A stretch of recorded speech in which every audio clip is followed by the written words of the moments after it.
정조 16년 조선 역사상 유례없는 한 통의 상소가 봉입됐다. 그것은 파격적인 것이었다. 정조는 상소 올린 자들을 어전으로 불러 그들의 목소리에 귀를 기울였다.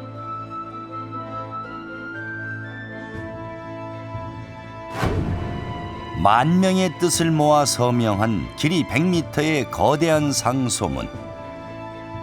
만 사람의 뜻은 곧 천하의 뜻임을 알린 만인소였다.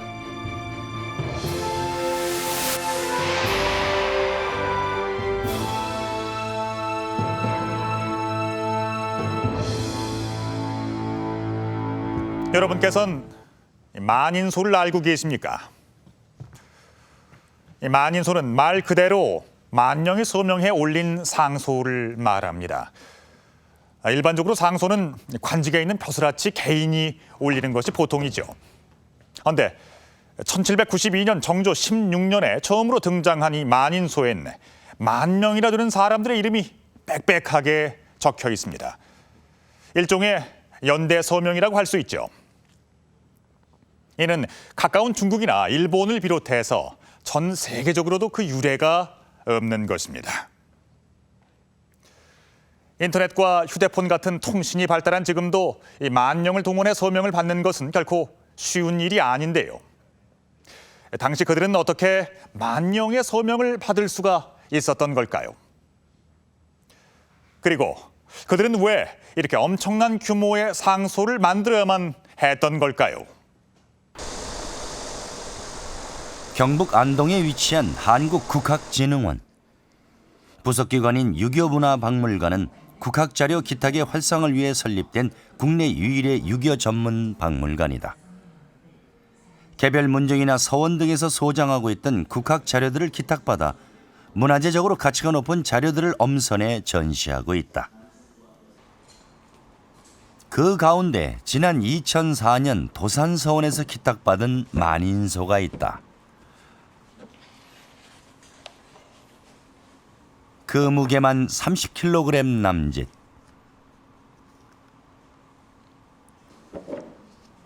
성인 두 사람이 들어 펼쳐야 할 만큼 묵직하고 큼직하다. 과연 어떻게 봐야 그 전모를 확인할 수 있을까? 이 만인소는 철종 6년에 작성된 것으로 사도세자를 왕으로 추존하자는 내용을 담고 있다.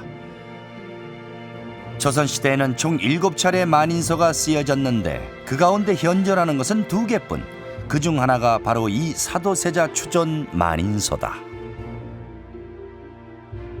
다른 상소와는 큰 차이가 없지만 그 규모에 있어서 엄청난 차이가 있습니다. 이건 동서양의 어디에서도 찾아볼 수 없는 아주 특이한, 아주 특징적인 그런 어떤 현상이었다고 얘기할 수 있겠고, 제작진은 길이 100m의 상소를 확인하기 위해 적당한 장소 물색에 나섰다. 종이로 된 유물의 훼손을 우려해 실내에서 펼쳐보기로 했다.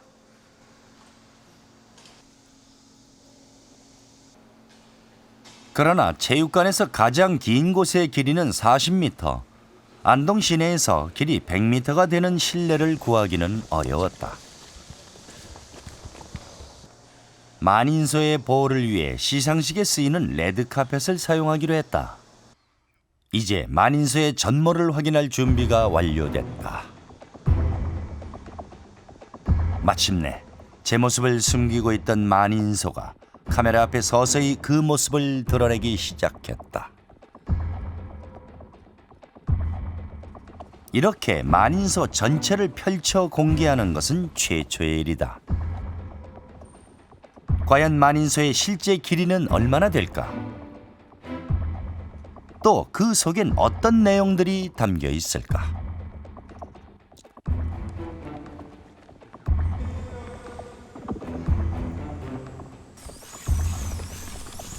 안동대 실내체육관에서 한 번에 펼쳐볼 수 있는 만인소의 길이는 42m. 반도체 풀지 못한 상태다. 남은 부분의 측정을 위해 반대 방향으로 계속 펼쳐보기로 했다.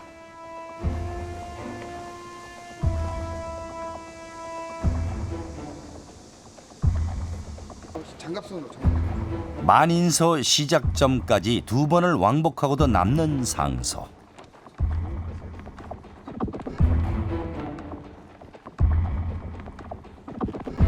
이미 80m를 넘어섰건만 아직도 상당한 길이가 펼쳐진다. 그렇게 한참을 펼친 후에야 만인소의 끝자락이 보였다. 드디어 만인소를 다 펼친 것이다. 과연 그 길이는 얼마나 될까? 2번 왕복하고 남은 분량까지 합산한 결과는 총 99.25m. 100m에 가까운 길이만으로도 그 위용을 자랑하는 만인소. 이 거대한 상소는 대체 어떤 내용으로 채워져 있을까? 이 상소 보시면 이 2m 정도 되는 이 부분만이 상소의 내용을 포함하고 있는 본문에 해당이 됩니다. 그리고 그 이후부터 약 96m가 넘는 부분이 10,000명이 넘는 사람들의 직역과 임명, 그리고 자신이 직접 그것을 서명했음을 뜻하는 수결이 포함되어 있는 내용으로 이루어져 있습니다. 만인소 내용 중 실제 상소문은 극히 일부에 해당한다. 나머지는 상소에 참여한 이들의 이름과 서명을 적고 있다. 상소문 첫머리에 등장하는 이 휘병은 이 상소의 대표격인 소수의 이름이다. 이들은 정조 16년, 즉 60년 전 올린 또 다른 만인소를 상기시키며 그들의 후손이 자신들임을 강조하고 있다. 또한 사도세자 탄신 120년이 되는 해에 의미를 두어 사도세자를 왕으로 추존할 것을 정중하면서도 강경한 어조로 청원하고 있다.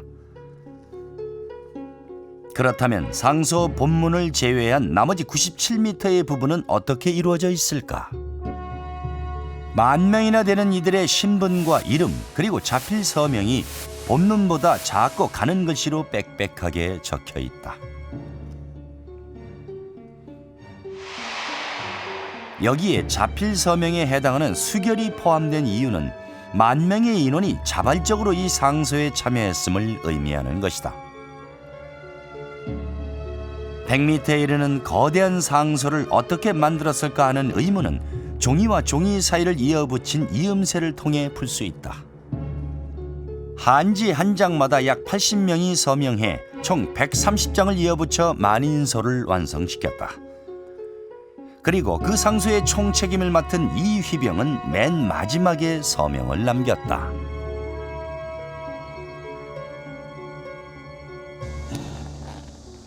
여기를 보시면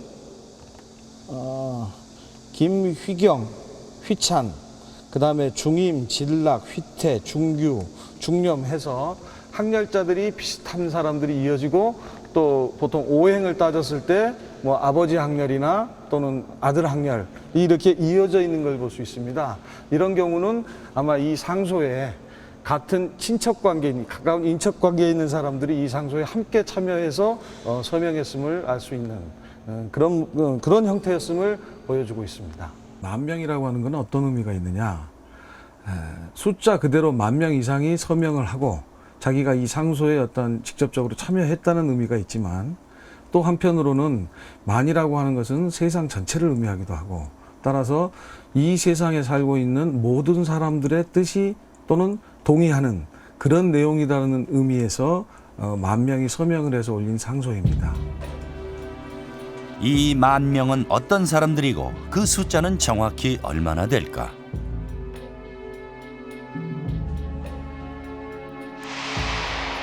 국왕의 동정을 기록한 일성록에는 경상도 유생 이휘병 등 1432명이 상소를 올렸다고 기록돼 있다.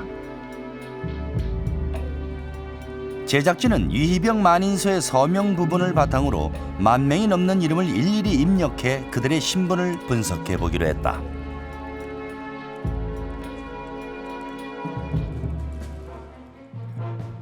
간혹 생원, 진사가 보이기도 하지만 가장 눈에 많이 띄는 글자는 유학, 즉 벼슬하지 않은 유생이었다. 제작진 조사 결과 만인소에 참여한 인원은 일성록 기록과 달리 총 1094명으로 밝혀졌다. 그 가운데 98.5%가 벼슬을 하지 않는 양반들이었다. 17세기에 서원이라든지 향교 이런 데가 형성되면서 거기를 통해서 이제 공론을 결집시키고 그 공론을 모으는 그런 전통이 있었던 거죠. 그런 전통이 이제 결국은 18세기에 가서는 단순한 그 서원 향교뿐만 아니라 이제 문중까지 동원하면서 그렇게 많은 사람들이 모일 수 있었던 거고, 그런 수많은 지식인들이 제야의 그 향촌 사회에 형성되고 있었다는 것은 조선 사회가 단순한 그런 사회가 아니라 지식인 사회다, 이렇게까지도 얘기할 수 있을 정도로 방대한 지적 네트워크를 갖고 있었다고 저는 그렇게 봅니다. 조선시대 벼슬을 하지 않는 영남의 선비들이 올린 길이 100m의 만인소. 그것은 단일 문서로는 전 세계적으로 유례가 없는 방대한 규모의 상소였다.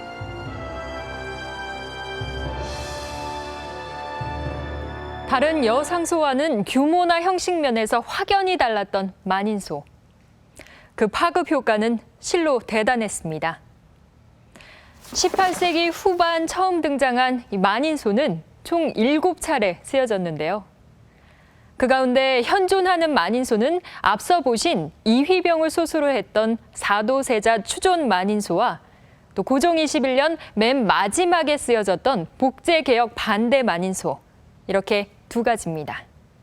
그런데 이휘병 만인소에 대한 철종의 반응은 되돌려주라는 간단한 지시뿐이었습니다. 이렇게 되돌려진 만인소는 애초에 솥장을 제작했던 도산서원에 보관돼서 지금까지 남겨질 수가 있었는데요. 이 이휘병 만인소가 되돌려진 것은 당시에 금기 중에 금기였던 사도세자 문제를 직접 거론하고 있었기 때문입니다. 하지만 그보다도 60년 전 이미 사도세자의 문제를 정면으로 들고 나온 첫 번째 만인소가 있었습니다. 최근 유네스코 세계문화유산에 등재된 안동 하회마을. 마을 전체가 국가지정문화재인 이곳은 조선시대 유교 문화의 명맥을 이어오고 있는 정신적인 곳이다.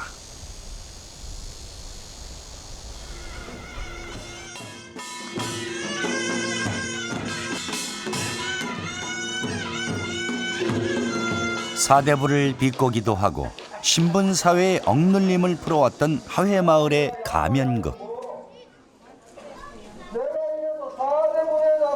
사대부. 아니면 끝까지 사대부가 줘. 여보게 양반, 나는 팔대부에 가서 있어. 팔대부.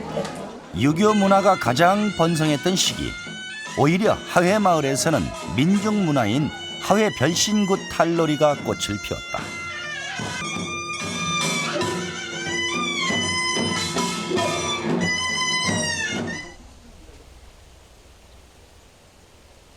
그리고 바로 이곳에서 조선시대 첫 번째 만인소가 탄생했다.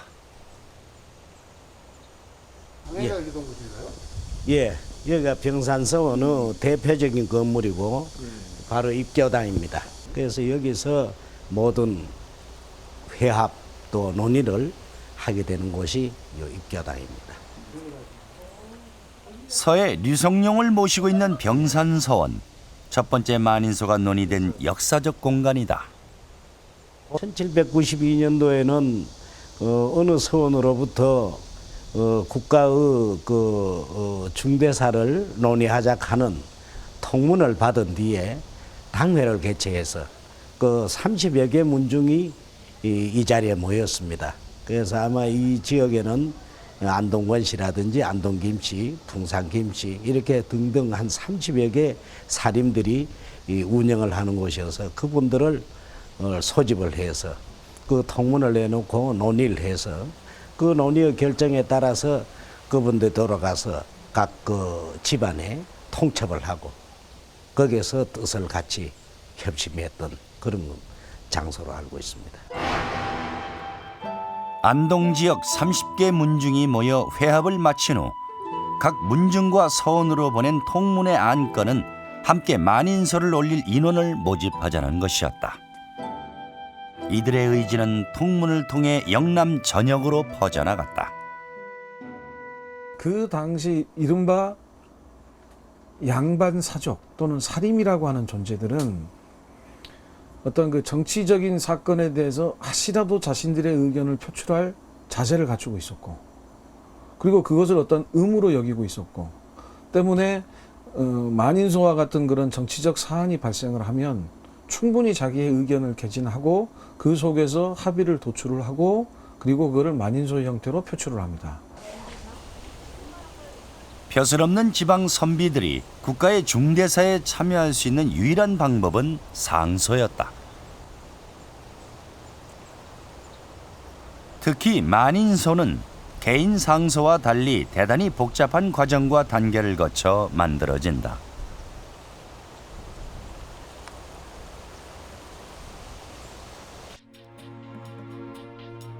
첫 번째 만인소가 어떤 배경 속에서 어떠한 과정을 거쳐 만들어졌는지 알 수 있는 기록이 남아있다. 일기 형식으로 기록된 천희록은 만인소에 가담한 첫날부터 마지막 날까지 상세하게 기록하고 있다. 천혜록은 정조 16년 이유가 소수였던 영남 만인소의 처음 발단부터 정제 과정, 그리고 그와 관련된 각종 기록을 모아놓은 책입니다.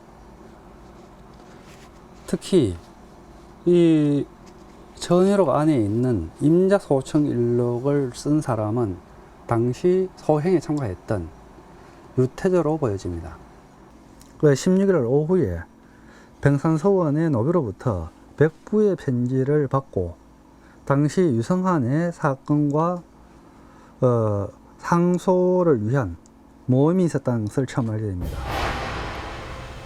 정조 16년 이운 4월 16일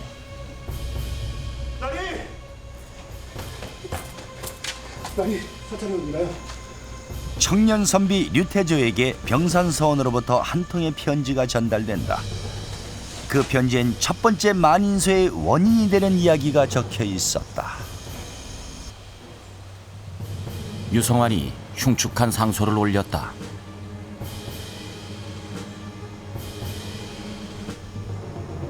네, 유태조는 풍산유씨 출신인데 당시 안동 지방에 총망받는 청년유림이었습니다.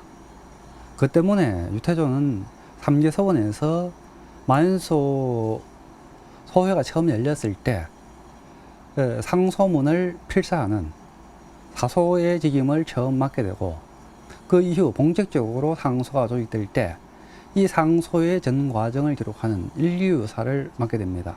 그리고 그 이후 상소에 참여하는 유생들의 명단을 필사하는 사소록의 직임을 맡으면서 지속적으로 이 영남 만인소에서 매우 중요한 역할을 감당하게 됩니다. 풍산유씨의 시종마을인 허회마을에 위치한 류태주의 집 화경당 고택. 이 건물이 새로 지었다는 그 건물인가요? 네, 그렇습니다. 원래는 초가였는데요. 기둥이 썩고 도가 상해가지고 퇴락해서 제7대조 이자 자체 어르신께서 지금의 제목으로 새로 중건을 하셨습니다. 그래서 실질적으로 이 집의 가장이 쓰시던 사랑채지요. 화경당은 가족 간에 화목하고 임금을 공경하라는 뜻으로 류태조가 직접 지은 이름이다.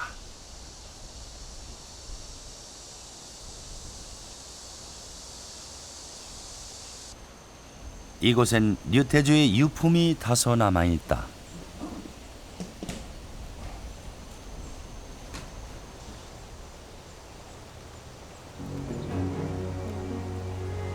갓근부터 허리띠, 호패까지 류태조의 손때가 묻은 물건이다. 이 중 눈에 띄는 것은 다름 아닌 류이좌로 적혀있는 호패다.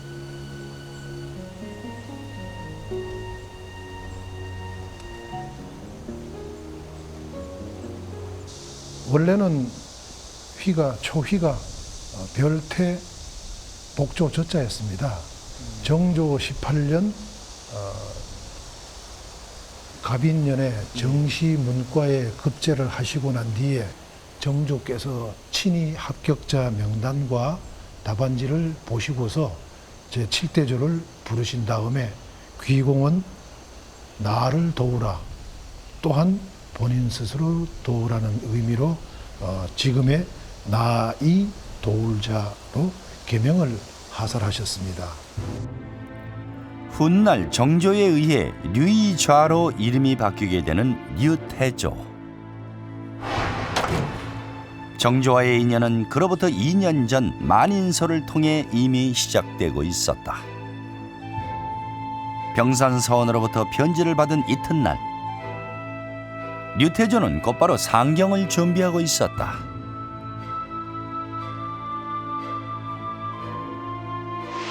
그의 상경 목적을 전해 들은 어머니는 눈물로 아들을 배웅했다. 80살이 넘은 백부가 상경길에 나서려고 할 만큼 상황은 긴박하게 진행되고 있었다.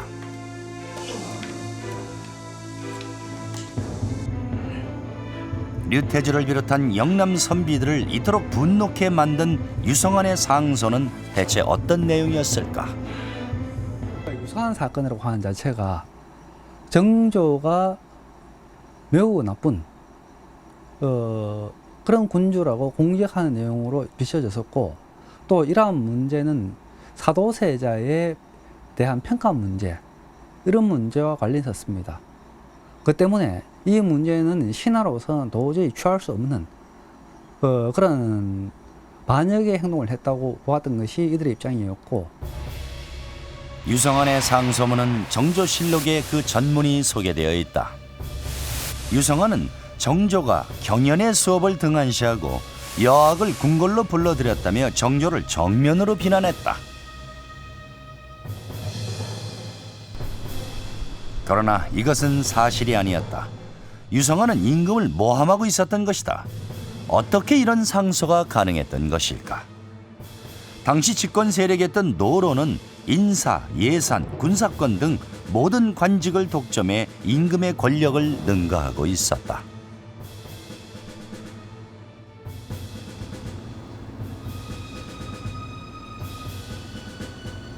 서인에서 같이 갈라져나온 효론에게 한 3, 4년 정권 빼앗긴 걸 빼고는 인조반정 때부터 조선이 멸망할 때까지 계속 집권했던 그런 정당입니다. 그러니까 그 오랜 집권을 통해서 모든 관직을 다 장악하게 되고,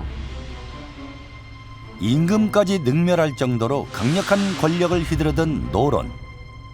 집권 세력의 무례함과 전횡은 이미 도를 넘어서고 있었다.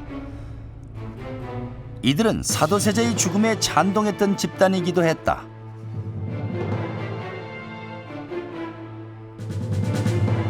모함에 가까운 이 사건을 도저히 용납할 수 없었던 영남 선비들은 규탄의 목소리를 높였다. 그리고 사상 최초로 만인소를 작성하기로 결심한다.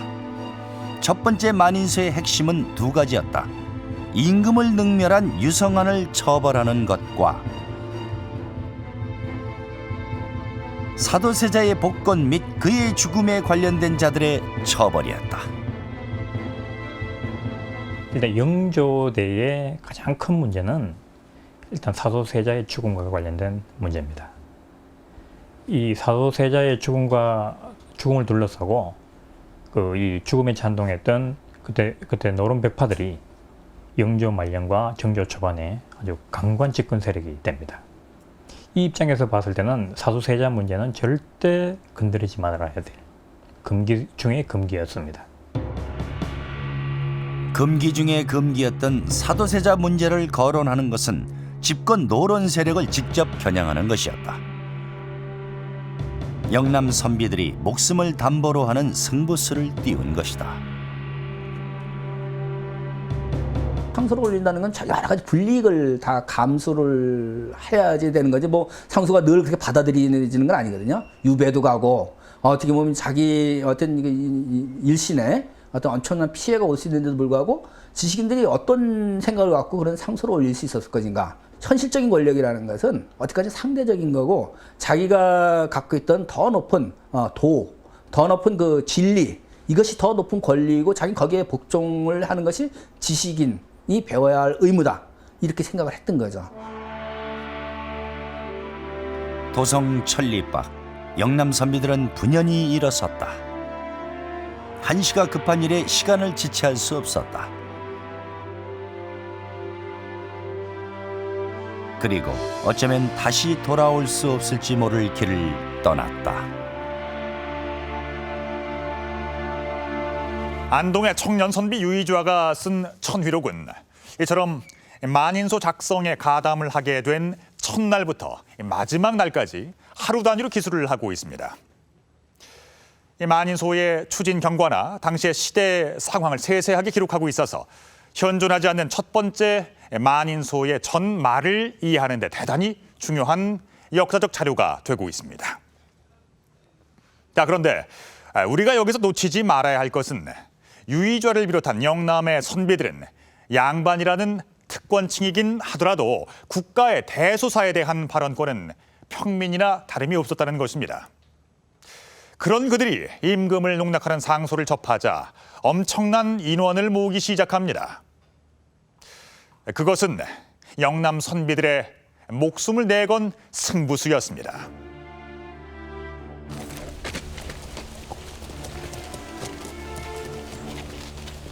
병산 서원으로부터 편지를 받은 지 3일 만에 도성으로 출발한 류태조.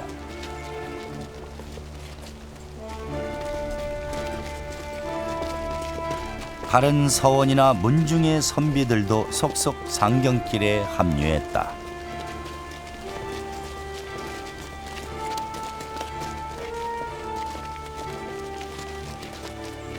그해 상경길에 오른 선비들만 200여 명이 넘었다.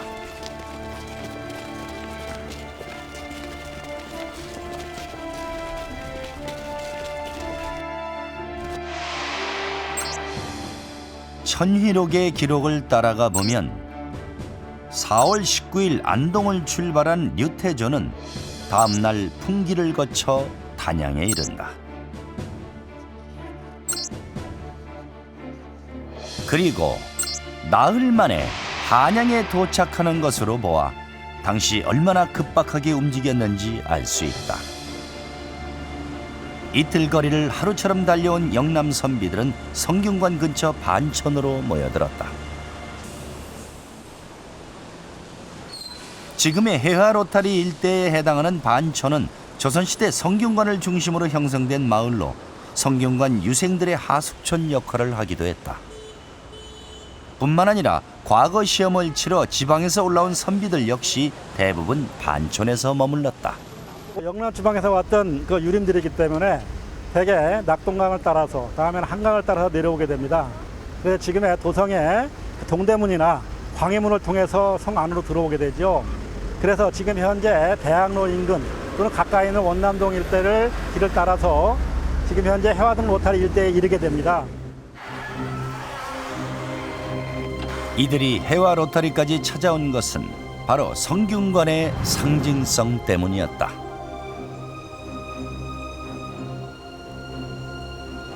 성균관 내부에서는 유학 경전만 논의가 가능했기 때문에 반촌은 성균관 유생들에게 일종의 동아리 활동 장소로도 유용하게 이용됐다. 오로지 그 정의를 얘기를 하고 국가의 앞날을 얘기하고 정치적인 현실과 타협하지 않는 그런 순수한 학생들이 기거하는 곳이었습니다. 따라서 그 지방의 유림들이라든가 어떤 특수한 나라의 운명을 걱정하는 사람들이 집단으로 모여서 어떤 의견을 만들 때는 성균관의 그 상징성을 따라서 이곳 근처에 모여서 일정한 집회 모임의 성격을 규명하고 그걸 가지고 실질적으로 왕이라든가 다른 정치 세력들에게 의견을 전달하는 그런 집결 장소가 되었던 곳입니다. 성균관 인근에 상소 제작 업무를 담당할 사무실 격인 소청을 마련했다. 그리고 영남 전역에서 도착한 서명지를 모아보니 그 수가 10,000명을 넘어서고 있었다.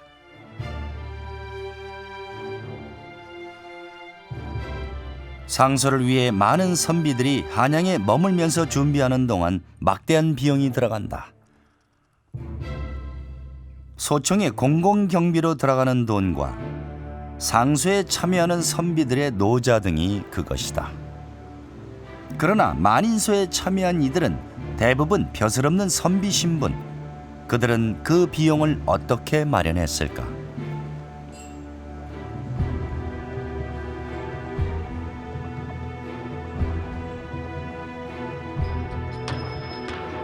대개 소청 경비는 한양에 살고 있는 선비나 유력자의 도움을 받기도 하고, 선비들의 여비는 주로 지방 향교와 서원, 문중의 십시일반으로 충당했다. 굉장히 많은 비용이 들어갔습니다. 그런데 이 비용은 철저하게 또 민간 차원에서 해결합니다. 결국에는 이 만인소에 참여한다라고 하는 것은 어떠한 내가 단순히 여기에 서명한다 라고 하는 측면에서 머무르는 것이 아니고, 그와 관련된 비용도 책임을 지고 어느 정도는 그리고 그것이 어떠한 자기들이 원하는 세상을 만들기 위해서 어느 정도의 참여를 한다는 그런 의미도 있기 때문에 만인소를 제작하는 데 들어가는 비용도 대체로 일정하게 나누어서 부담을 합니다. 소청을 마련한 이틀 후 이혼 4월 26일. 만인소의 대표를 뜻하는 소수를 다시 선출하자는 논의를 한다. 이미 선출한 소수를 왜 다시 뽑으려 했던 것일까? 당초 참가자 중에서 벼슬이 있고 신망 높은 성은집을 대표로 선출했으나 만인소라는 취지를 살리기 위해 벼슬이 없는 이후로 교체해 초야 선비들의 목소리를 강조한 것이다. 성은집이라고 하는 분은 지평을 지는 분입니다. 그래요, 관료 출신이죠. 그에 반해서 이유라는 분은 초야에서 학문에 전념하고 있었던 유생입니다. 특히 이 만인소에서 중요하게 생각했던 것은 바로 의리 문제였습니다. 이 의리 문제에 대해서는 학문에만 전념하는 유생이 그런 부분을 강조하고 또 정당성을 확보하는 데 있어서 매우 더 타당하다고 생각했기 때문에 소회에서 정책적으로 소수를 바꿀 것을 결정하게 됩니다. 그렇다면 당시 만인소의 대표는 어떤 방식으로 선출했을까?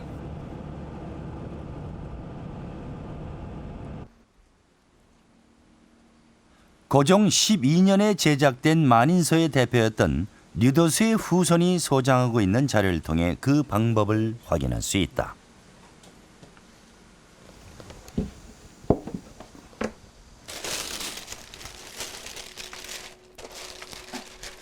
이게 이제 권점이라고 지금은 말하면 투표 결과표죠.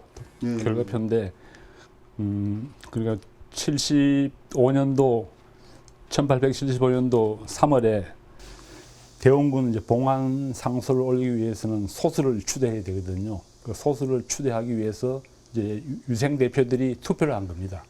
저희 고조부신 유도수, 이제 김진성, 이재교 세 분을 대상으로 투표를 했는데, 유도수 이제 고조부께서 9분으로서 가장 많은 이제 표를 획득을 해서 소수로 이제 추대가 된 거죠.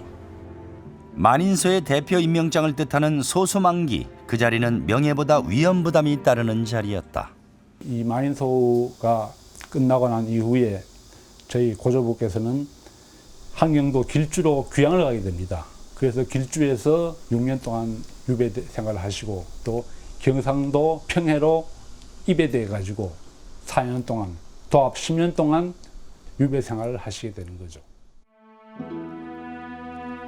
대원군 봉안 만인소를 주도한 결과 함경도 길주로 유배당한 류도수. 당시 그 모습을 담은 병풍이 한 점 남아있다. 그는 멀고 먼 함경도 땅에서 과연 어떤 생각을 했을까?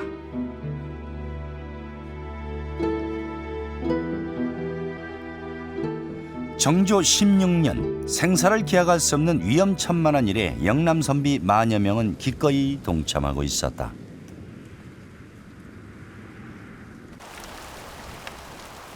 상소를 올리기 위한 허가, 즉 근시를 받기 위해선 성균관의 승인이 필요했다.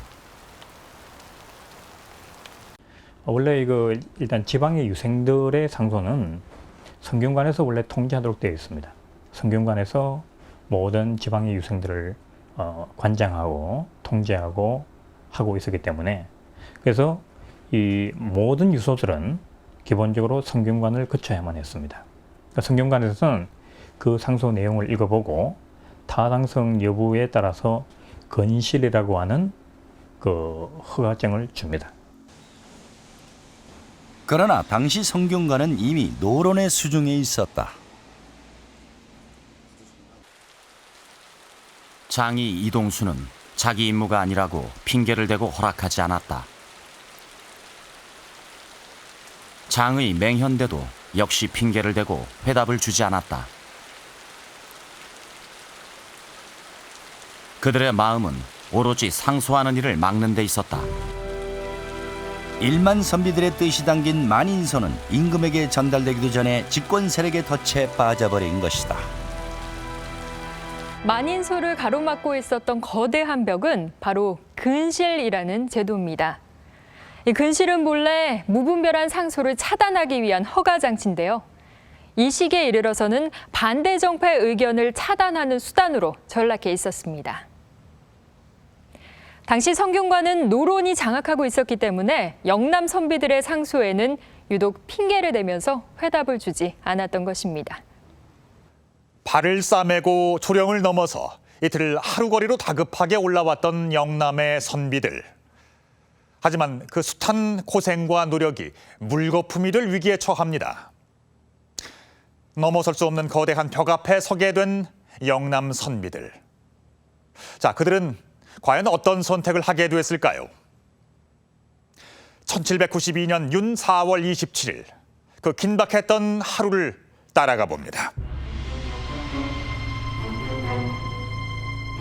정조 16년 윤 4월 27일 상소문과 만명의 서명을 이어붙인 만인서를 붉은 괴짝에 넣어 봉함했다. 붉은 보자기로 감싸는 것으로 모든 준비는 완료됐다. 상소 봉입을 포기할 수 없었던 선비들은 중대한 결정을 내리게 된다.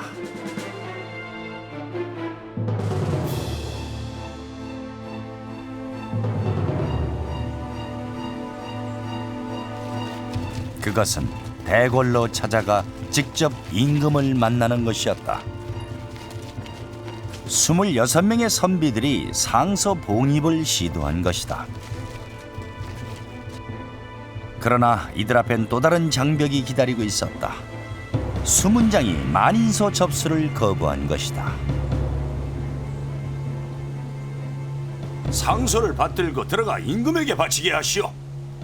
근래에 금령이 더욱 엄격해 상 및 강화도에 관계되는 일은 임금께 복납할 수가 없소이다. 이 상소는 그런 얘기가 아닙니다. 요즘 머리가 꽉 막혀 깜깜하고 흉악한 짓이 이어지니 우리들이 이를 징계하고 성토하기 위해 천리를 달려온 것입니다. 성균관에서 근실이란 허가가 있었습니까? 1만 명이 연명을 했으니 어찌 근실에 구애되어 상소문을 올릴 수 없단 말이오. 수문장은 성균관에 허가가 없다는 이유로 만인소 복납을 끝내 허락하지 않았다.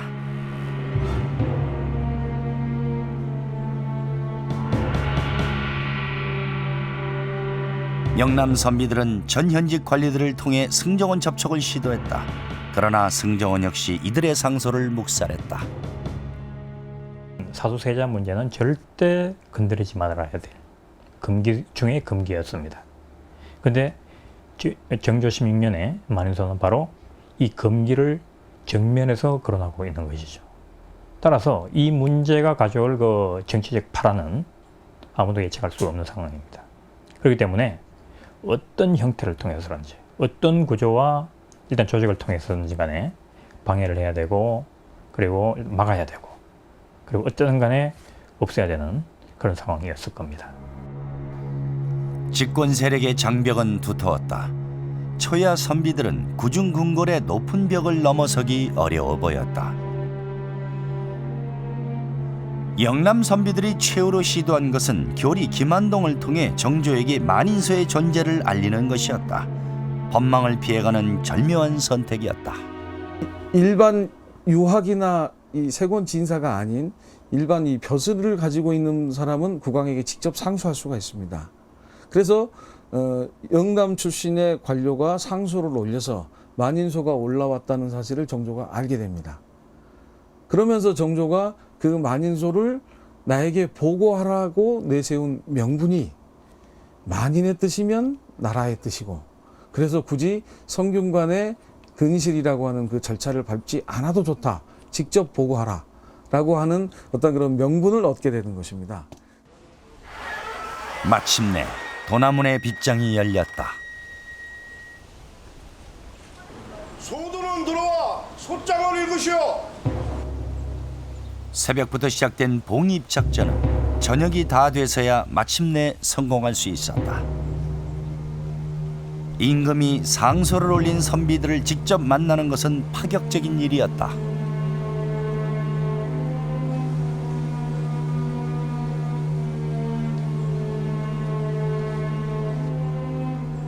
희정당은 장덕궁의 편전으로 임진왜란 때 소실된 경복궁의 근정전 대신 임금의 정전 역할을 하고 있었다.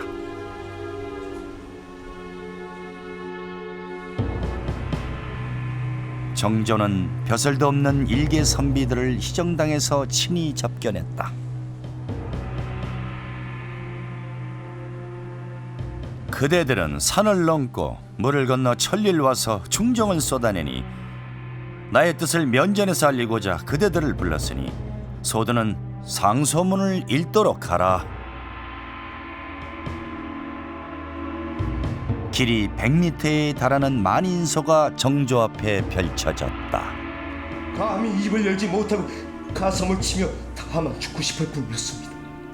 한없이 멀고 푸른 하늘아, 잠시 후 소수 이유는 꿇어앉아 엎드려 소장을 읽기 시작했다. 책을 듣고 탄식하지 않은 적이 없었습니다.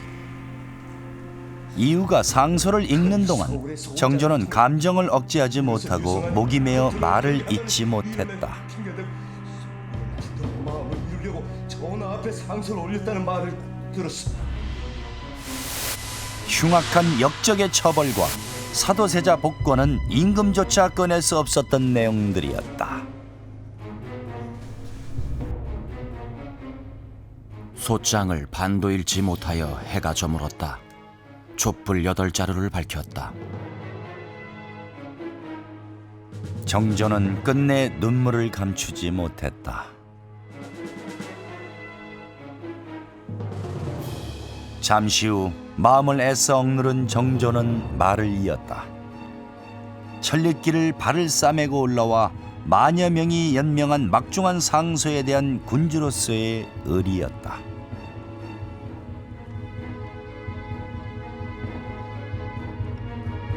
불과 10여 보 거리를 두고 마주한 정조와 영남의 선비들, 이들의 대화는 밤새 이어졌다. 오늘 있었던 일 중에 차마 들을 수 없고 감히 쓸 수 없는 것을 제외하고는 사실과 조금도 다르지 않게 상세히 기록하도록 해라. 이렇게 해서 이날의 상소 내용은 정조실록에 고스란히 남게 됐다. 또한 승종원 일기에도 서명에 참여한 인원 1057명이 한 명도 빠짐없이 기록될 수 있었다. 선비들이 비답을 받고 물러난 시각은 다음 날 새벽. 밤새도록 이루어진 정조와 영남 선비들의 독대는 날이 밝을 무렵에야 끝이 났다.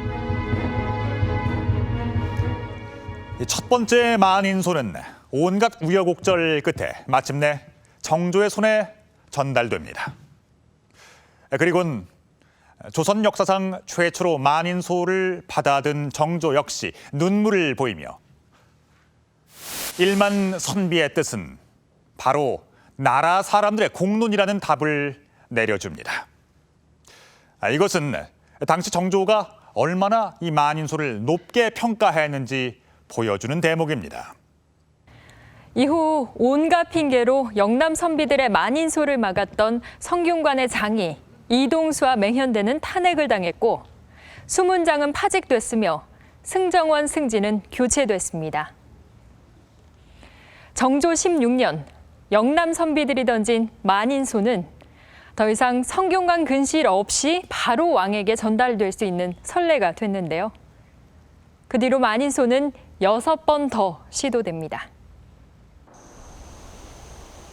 첫 번째 만인소는 성공적이었다.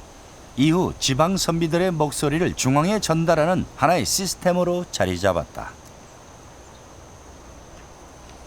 그러나 첫 번째 만인소의 수장이었던 이유는 정조 사후 화를 면치 못했다.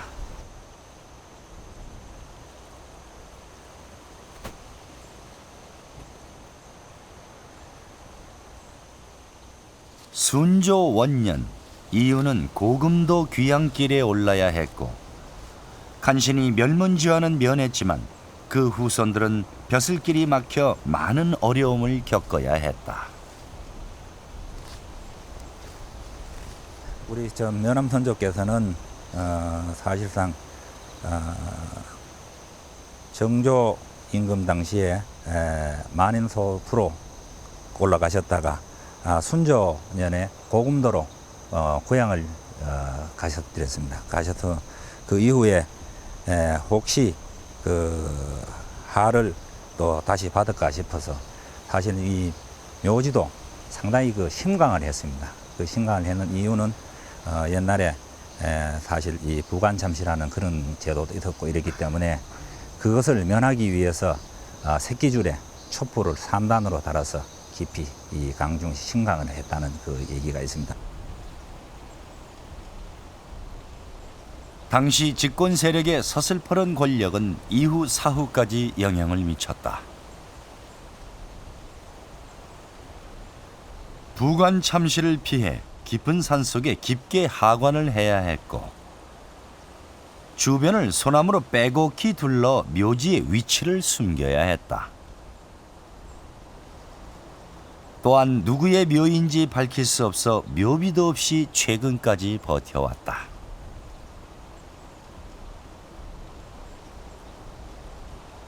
그 이후에 이 나타내지는 못했으니까 비석을 해서우고 싶어도 사실상 못해서었습니다. 세월이 이제 많이 변하고 그러다 보니까 이제 그 조선이 그 쇠하고 난 뒤에 지금으로부터 한 40년 전에 제 종숙 어른께서 이 어른은 참 그냥 이 비석도 없이 놔두시면 안 된다 이렇게 해서 사실상으로 비석을 한 40여 년 전에 제 종숙 어른 사비로 이렇게 비석을 하시고. 그러나 만인소의 파급 효과는 실로 엄청난 것이었다. 조선의 선비들은 이 신의 불이익을 기꺼이 감수하고 숱한 고난을 감내하면서도 이후에도 6차례 더 만인소를 제작했다. 이러한 전통은 어떻게 가능했던 것일까?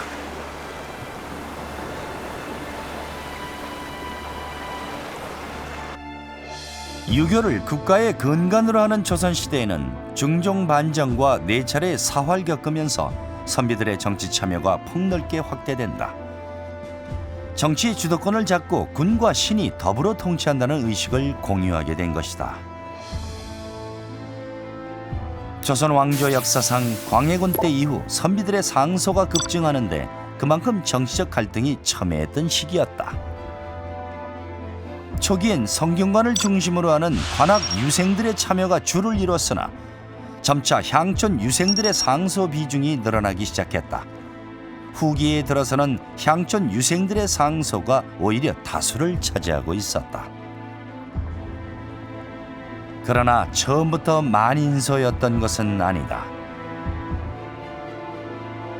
그것은 수많은 피 흘림 끝에 얻어낸 소중한 전통이었다.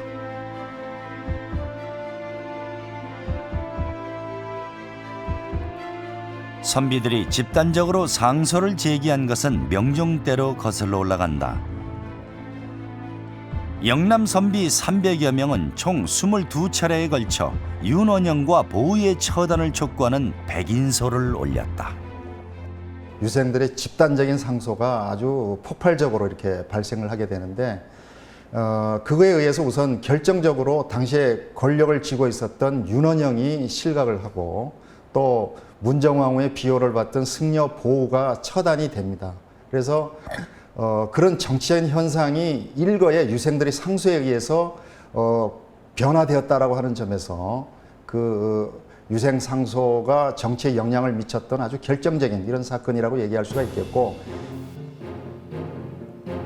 이후 논란이 된 예송 논쟁 때에는 영남 선비들이 천인소를 올렸다.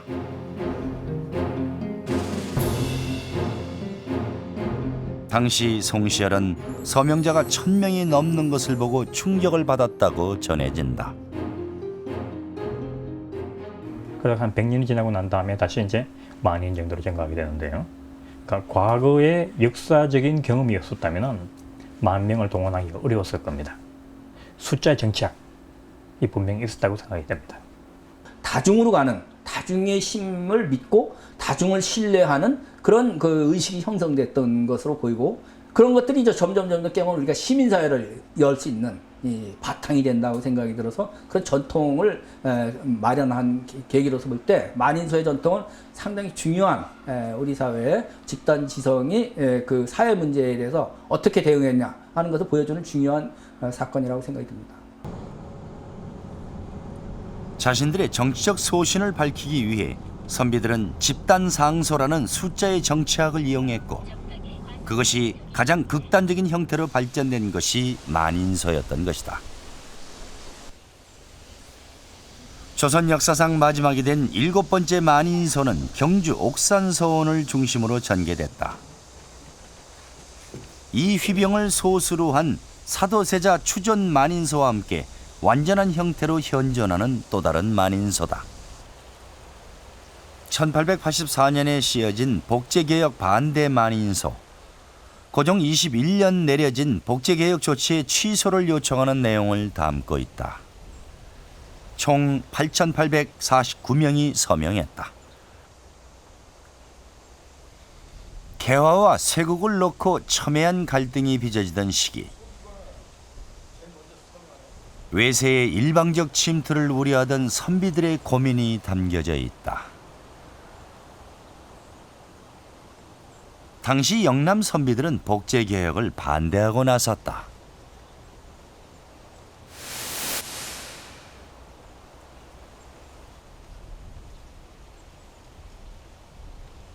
가는 도중에 갑신정변이 일어나고 그 복제개혁이 취소되는 바람에 임금인데 상소를 하지를 못하고 되돌아와서 이 옥산서원에 이제 이 만인소를 보관하게 되어 있는 겁니다. 영남 선비들은 중요 사안마다 만인소를 통해 집단적이고 적극적인 형태로 자신들의 입장을 표명하고 나섰다. 사실 만인소 자체가 영남 선비들의 정치 활동과 다름없었다.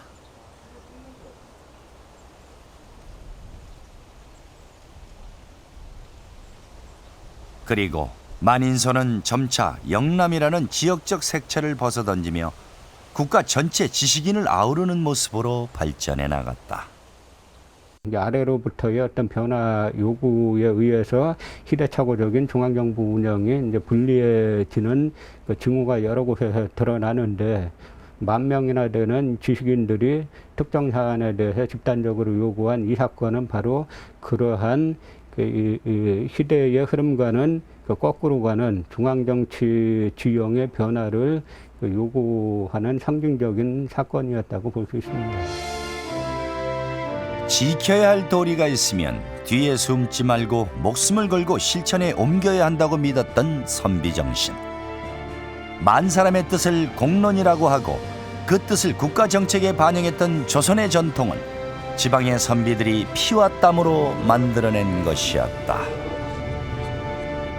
조선은 군주 중심의 전제 국가였지만 임금은 끊임없이 여론, 즉 공론을 살폈습니다. 그리고 조선의 지식인들은 1인소, 100인소, 1000인소, 만인소로 이어지는 다양한 형태의 발언권을 성장시키면서 그들의 요구가 관철될 때까지 조선의 공론 정치를 확대시켜 나갑니다. 이러한 만인소의 출현은 19세기 서울과 중인들에게까지 확대되면서 발언권 없는 평범한 백성들을 움직이는 힘을 발휘합니다. 목숨의 위태로움을 각오하고 자신의 목소리를 내는데 주저하지 않았던 선비들, 그리고 그 소리를 결코 외면하지 않았던 군주. 조선은 바로 공론에 의해 움직이는 국가였던 것입니다.